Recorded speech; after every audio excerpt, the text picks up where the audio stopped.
Okay, one of the questions I get more often than anything else is what lab values do I need to know for NCLEX? Okay, so I'm going to tell you exactly what lab values you need to know, and I'm going to give you basic normal ranges for that.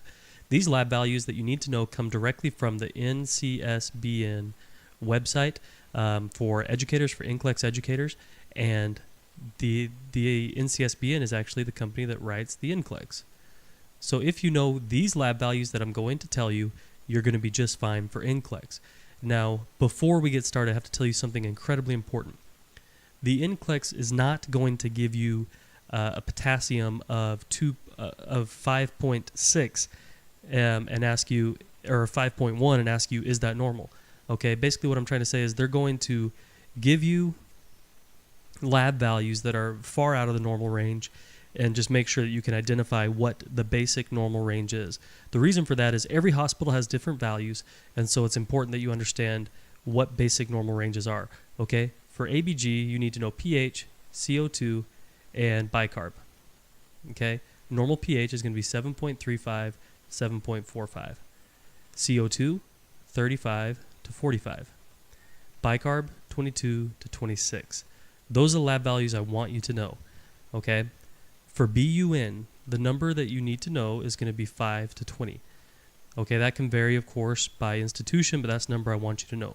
For cholesterol, we want our total cholesterol to be less than 200. Greater than that, it's going to be a problem for NCLEX, okay? Glucose, the number you basically need to know is going to be about 70 to 100, with like greater than 120 being diabetic and less than 60 or so being hypoglycemic. For hematocrit, for females, the number I want you to know is 36 to 46. For males, the number I want you to know is 42 to 52. Okay? Now for hemoglobin, for females, 12 to 15, and for males, 14 to 17. For hemoglobin A1C, for glycosylated hemoglobin, we're looking at about 4 to 6%, and we really want it to be less than 7%. Greater than 7% is going to be diabetic, is a bit out of control. Okay? So that's really the number I want you to know there. For our platelets, we're going to look about 200,000 to about 400 or 450,000. And anything less than 20,000 is really going to be a huge concern. So less than 20,000, you need to be setting off alarms in your head for your patient, okay? So that's really kind of the number I want you to know. So thrombocytopenia is going to be less than 200,000, with a huge concern less than 20,000. All right. Now, for potassium, you're going to get a question about potassium. I can just kind of guarantee you that. Potassium is something that they really like to ask you. It's going to be 3.5 to 5. The result of low potassium and high potassium is going to be ventricular arrhythmias. Okay? And you're going to get a question about this on your NCLEX. It's just definitely guaranteed. For sodium, 135 to 145. Okay? For our white blood cells, the number I'd like you to know is going to be about 5,000 to 10,000. The question you're most likely going to get on this is going to be like a leukemic patient, that they're going to have low WBCs.